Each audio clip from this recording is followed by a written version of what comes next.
Greatest Cards of All Time podcast number 36 now. 1952 tops. This particular card is a PSA 2 in good condition.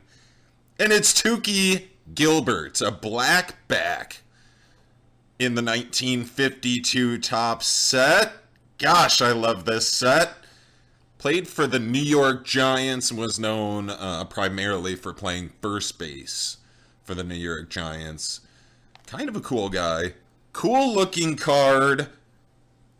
Cool card. Really has an old school vibe to it. You know, obviously it's a 1952, but you look at the background on that card and he's just kind of leaned out in the dugout there. Is he leaning on a bat or something? I think he's leaning on a bat in the dugout, just stoically staring out into the field. But, like, is that canvas behind him? Or I'm not exactly sure what's going on. I don't think it is a bat now because you don't see it below the name. You know, you would think you'd see a little bat underneath there, but you just see his jersey. So that's a good call. Maybe it's just a railing or something he's leaned up against in the dugout there, but kind of frames this landscape card nicely. I do like it. Really has a nice genuine feel to it.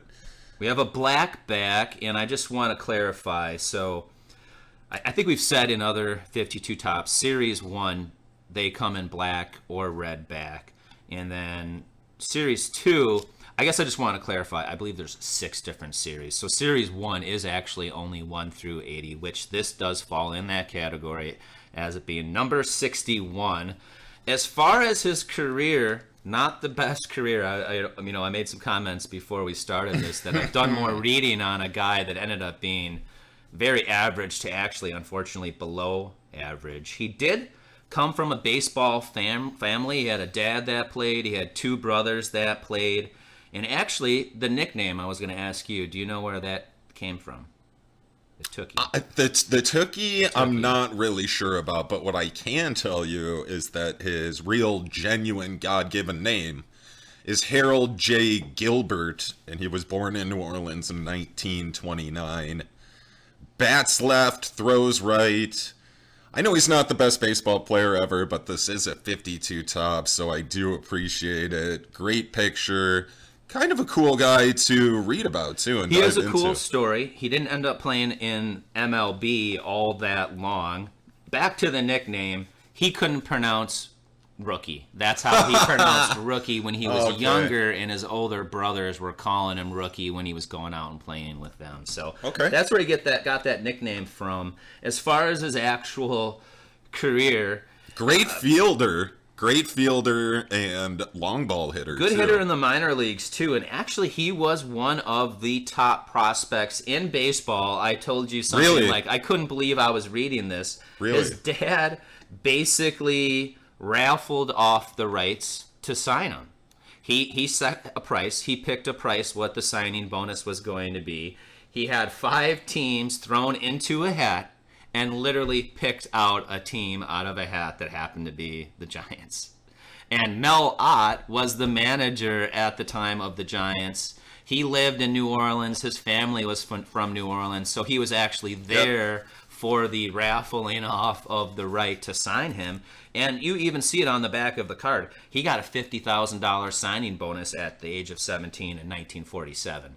So he was a top prospect. When the Giants signed him in 47, how about that? A $50,000 bonus. That was one of the larger bonuses at the time. It was not the largest, but it was one of the larger ones.